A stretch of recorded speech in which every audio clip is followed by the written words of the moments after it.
ምድር ሲፈጠር ይህ ዩኒቨርስ ዓለም የምናየው የማናየው ከውን ሲፈጠር አብሮት የተፈጠረ ሃይማኖት ቢኖር እስልምና ነው። كما قال الله ረመዳንና ሰደቃ በረመዳን በዚህ በተከበረውና በተባረከው ወር ከሚሰሩ ከሆኑ መልካም ስራዎች በግንባር ቀደምነት ከሚጠቀሱት ረሱሉ ሰለላሁ ዐለይሂ ወሰለም ልዩ ትኩረት ከሚሰጡት መልካም ስራ አንዱ ምንድነው? ሰደቃ ነው። ለተቸገሩ፣ ለሚስኪኖች፣ ለደሃዎች ምን ማድረግ? ሰደቃን መስጠት ነው። አዎ ረሱሉ ሰለላሁ ዐለይሂ ወሰለም ይህንን ቁርአን በተራራ ላይ አውርደነው ቢሆን ኖሮ لو أنزلنا هذا القرآن على جبل لرأيته خاشعا متصدعا من خشية الله تايو نبر تملكتو نبر إلى الله سبحانه فاسألوا أهل الذكر إن كنتم لا تعلمون ረመዳንና ሰደቃ በረመዳን በዚህ በተከበረውና በተባረከው ወር ከሚሰሩ ከሆኑ መልካም ስራዎች በግንባር ቀደምነት ከሚጠቀሱት ረሱሉ ሰለላሁ ዐለይሂ ወሰለም ልዩ ትኩረት ከሚሰጡት መልካም ስራ አንዱ ምንድነው? ሰደቃ ነው። ለተቸገሩ፣ ለሚስኪኖች፣ ለደሃዎች ምን ማድረግ? ሰደቃን መስጠት ነው። አዎ ረሱሉ ሰለላሁ ዐለይሂ ወሰለም በሐዲስ ላይ ካነ ረሱሉላሂ ሰለላሁ ዐለይሂ ወሰለም አጅወደ الناس وكان أجود ما يكون في شهر رمضان ረሱሉ ሰለላሁ ዐለይሂ ወሰለም ሁሉ ጊዜ ቸር ነበሩ። የሆነ ነገር ካላቸው ለሚስኪኖች፣ ለችግረኞች፣ ለደሃዎች ምን አድርገው አውጥተው ይሰጣሉ፣ ለየቲሞች ይሰጣሉ ረሱሉ ሰለላሁ ዐለይሂ ወሰለም። ነገር ግን ይህ ቸርነታቸው፣ ይህ መልካምነታቸው ረመዳን ሲመጣ በእጥፍ ድርብ ይጨምራል። በሁሉ ጊዜ ቸር ለጋስ ናቸው። ረመዳን ሲመጣ እጥፍ ድርብ ይሆናል። ለጋስነታቸው ሲገለጽ በምን ተብሏል? ወካነ አጅወድ ቢልኸይር ሚን ሪሒል ሙርሰላ ረሱሉ ሰለላሁ ዐለይሂ ወሰለም ሰጪነታቸው እጃቸው የሚዘረጋ መሆኑ ሲገለጽ በምን ተገልጿል? ሐዲስ ላይ ማለት ነው። ሚን ሪሒል ሙርሰላ ልክ እንደ ፈጣን ንፋስ እሳቸው ጋር የሆነ ኸይር፣ የሆነ ገንዘብ፣ የሆነ ነገር ካለ አውጥተው ለሚስኪን ሲያደርሱ ፍጥነታቸው እንደ ንፋስ ፍጥነት ነበር ተብሎ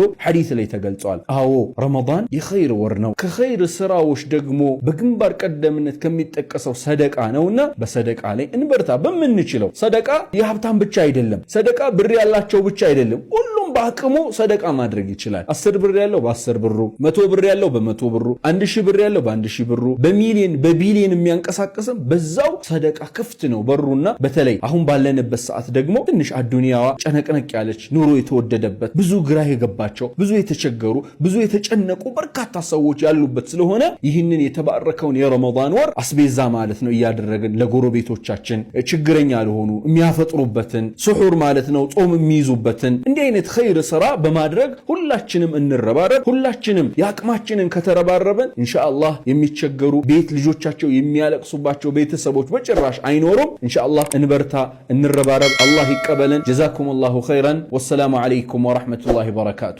ሰላም አለይኩም ወራህመቱላሂ ወበረካቱ። ይህ የረመዳን ወር የቁርአን ወር ነው አይደል እንዴ ወንድሞቼ? ለዚህም እኮ አላህ ሱብሓነሁ ወተዓላ ይህንን የረመዳን ወር በተመለከተ እኮ ሸህሩ ረመዳን الذي أنزل فيه القرآن ቁርአን የወረደበት ወር ነው ይለናል ማለት ነው። ስለዚህ ጊዜው ቁርአን በብዛት የምንቀራበት ጊዜ ነው። ቁርአን ሁሌም ይቀራል፣ ረመዳን ላይ ደግሞ ይበልጥ ይቀራል። ቁርአን አንደኛ ልንቀራው ይገባል፣ ተደቡር ልናስተነትንበት ይገባል፣ እንደዚሁም ደግሞ ልንሰራበትም ይገባል። ሰለፎቻችን ይሄን ነበር የሚያረጉት። አስተነትኑበታል፣ ይሰሩበታል፣ ይቀሩታል። እኛ እስከ ሰለፎቻችን አንጻር የቱ ጋር ነው? ይሄ ቁርአን አላህ Subhanahu Wa Ta'ala ያወረደው ይሄ ሪሳላ ይህ መልእክት ለኔ አይደለም ላንተ አይደለም። ታዲያ ምን ያህል እየሰራህበት ነው? በዚህ በረመዳን እንኳን ሳይቀር ሰዎች በቁርአን የሚዘናጉበት ሁኔታ እናገኛለን። ተደቡር ከማድረግ ይልቅ ዝም ብሎ ሙጀረድ ቂራአቱ ብቻ አይደለም የሚፈለገው ማለት ነው። ይሄን ቁርአን በሚመለከት አላህ ብዙ ተናግሯል። ከዚያ ውስጥ እስቲ አንዱን አያ ላንሳላችሁ። يقول الله تبارك وتعالى في كتابه بعد أعوذ بالله من الشيطان الرجيم لو أنزلنا هذا القرآن على جبل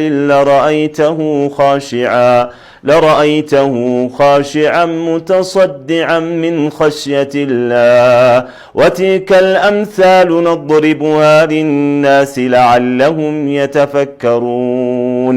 تملكتوا النموت من على الله جيتاتشن رب العزة والجلال يهن القرآن بترارا لا يأوردنا بيهن نورو ለው አንዘልና ሃዛ አልቁርአን ዐላ ጀበልን ለረአይተሁ ኻሺዐን ሙተሰዲዐን ሚን ኸሽየቲላህ ታየው ነበር ትመለከተው ነበር ይላል አላህ ሱብሓነሁ ወተዓላ።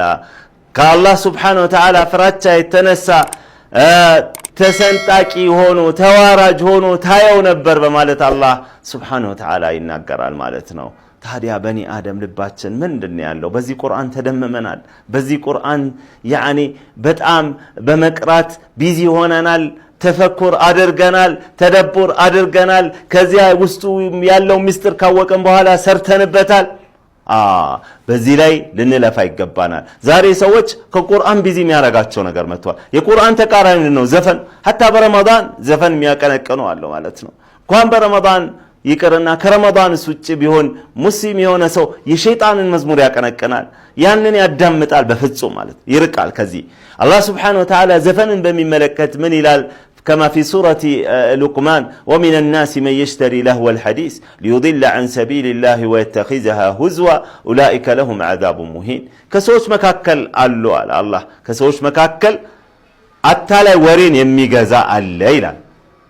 ومن الناس من يشتري لهو الحديث ليضل عن سبيل الله كالله من قال لأساسة تبت እንደዚሁም ደግሞ يتخذها هزوا እንደዚሁ ማላገጫ አድርጎ ሊይዝ ከአላህ መንገድ ሊያታልልበት አታላይ ወሬን የሚገዛ አለ።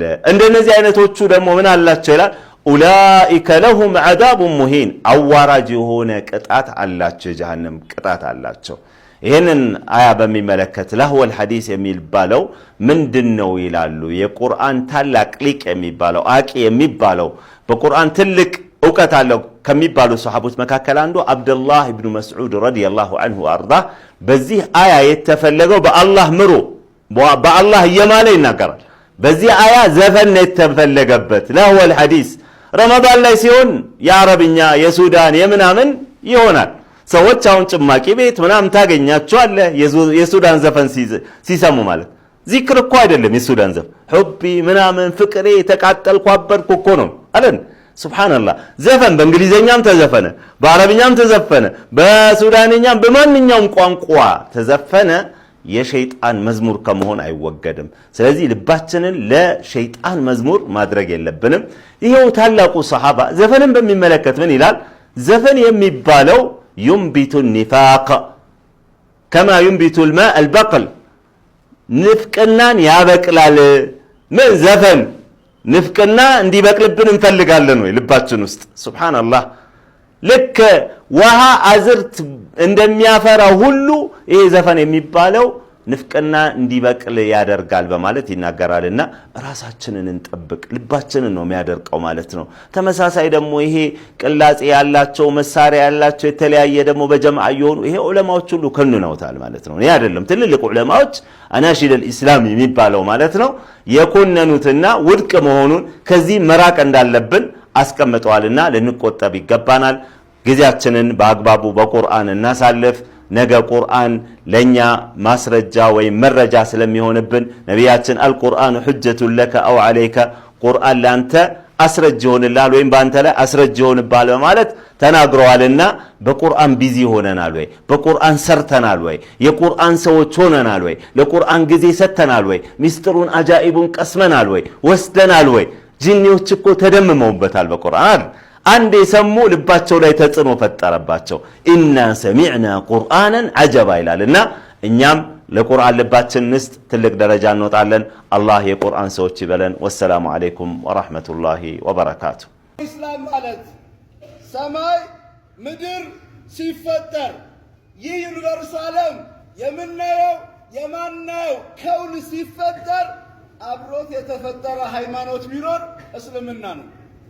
كما قال الله جل وعلا الله እንደነገረን ان الدين عند الله الاسلام ሃይማኖት ማለት አላህ ጋር እስልምና ብቻ ነው። አላህ ከሰማይና ምድር ጋር አብሮ የፈጠረው ሃይማኖት እስልምና ነው። ፈጠረ الناس عليها እዛው ሃይማኖት እስልምና ላይ ሰዎችን ፈጠረ من اولهم الى اخرهم كما قال رسول الله صلى الله عليه وسلم كل مولود يولد على الفطره فأبواه يهودانه أو ينصرانه أو يمجسانه من قالوا نبي جالسنا عليه الصلاة والسلام ኩሉ መውሉድ የሚወለድ በአጠቃላይ ሰው ብቻ አይደለም፣ በግና ፍየል፣ አህያ፣ ፈረስ ጭምር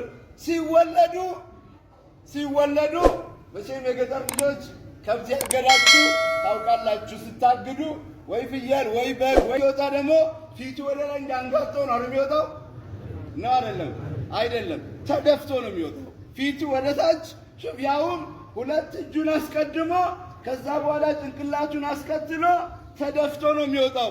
ምን እያደረገ ነው የሚወጣው? ከእናቱ ሆድ ለዓለማቱ ጌታ ለአላህ ስጁድ አድርጎ ነው የሚወጣው። ዓለመ ዱንያን የሚቀላቀላት በስጁድ ነው። የሰው ልጅም እንደዚሁ። የሰው ልጅም ወደ ዱንያ ሲመጣ ስጁድ አድርጎ ሰግዶ ነው ዱንያን የሚቀላቀላት። ሁሉም ማለት ነው። ሁሉም ሲፈጠር አለል ፊጥራ በተፈጥሮ ሃይማኖት ላይ በእስልምና ላይ ይፈጠራል አሉ ነቢያችን አለይሂ ሰላም። ከዛስ ጫወታው የሚቀየረው ከሂደት በኋላ ነው። ከሂደት በኋላ ክርስቲያኖች ከሆኑ ያው አጠር ያለው ምሳሌ ለሁላችንም እንዲገባል በየጎረቤታችን ስለምናይ ማለት ነው። ወንድ ልጅ ከሆነ በ40 ቀን፣ ሴት ልጅ ከሆነች በ80 ቀናቸው ክርስቲያን የሆኑ ቤተሰቦቻቸው እስልምና ያስነሷቸዋል። ነው እንዴ? ክርስትና ያስነሷቸዋል። ሲወለዱ ምን ነበሩ? ሙስሊም ነበሩ። ወንዱን በ40 ቀን ሴቷን በ80 ቀን ከእስልምና ወዴት ይቀይሯቸዋል? ራሳቸው ወዳሉበት ሃይማኖት። እስከዛ ድረስ ምን ነበሩ? እነዛ ህፃናት ሙስሊሞች ነበሩ። አዎ ሁሉም የሚወለደው በእስልምና ላይ ነው። ወላጆቹ አይሁድ ከሆኑ በሂደት ወደ አይሁድ ሃይማኖት ይቀይሩታል። ክርስቲያን ከሆኑ ወደ ክርስትና፣ መጁሳ ከሆኑ ወደ መጁሳ፣ እሳታም ያኔ ሙሽሪክ ከሆኑ ወደ ሙሽሪክነት። ወላጆቹ ልክ ነው ብለው ወደሚያምኑት ሃይማኖት በሂደት ይቀይሩታል እንጂ ሲወለድ ሁሉም የሚወለደው አለል ፊጥራ በእስልምና ላይ ነው። እስልምናስ ሙስሊሞች መቼ ነው እስልምና የሚነሱት? መቼ ነው በእስልምና የሚጠመቁት? አላህ ምን አለ? ሲብገተላህ ወመን አሕሰኑ ሚነላሂ ሲብጋ። ኢስላም ማለት አላህ ሰዎች ሲወለዱ በእስልምና ተጠምቀው ነው የሚወለዱት አለ አላህ። በእስልምና ተጠምቀው ነው የሚወለዱት። ሁሉም ሙስሊም ሆኖ ነው የሚወለደው። እስልምና ማለት እንደምታውቁት እስልምና የሃይማኖታችን ስም ነው። የሃይማኖታችን ስም እስልምና ይባላል። የእስልምና እምነት ተከታዮች ደግሞ ምን ይባላሉ? ሙስሊሞች ይባላሉ። ኢዘን ነቢያችን አለይሂ ሰላም ሁሉም ሙስሊም ሆኖ ይወለዳል። በፊጥራ ላይ ሆኖ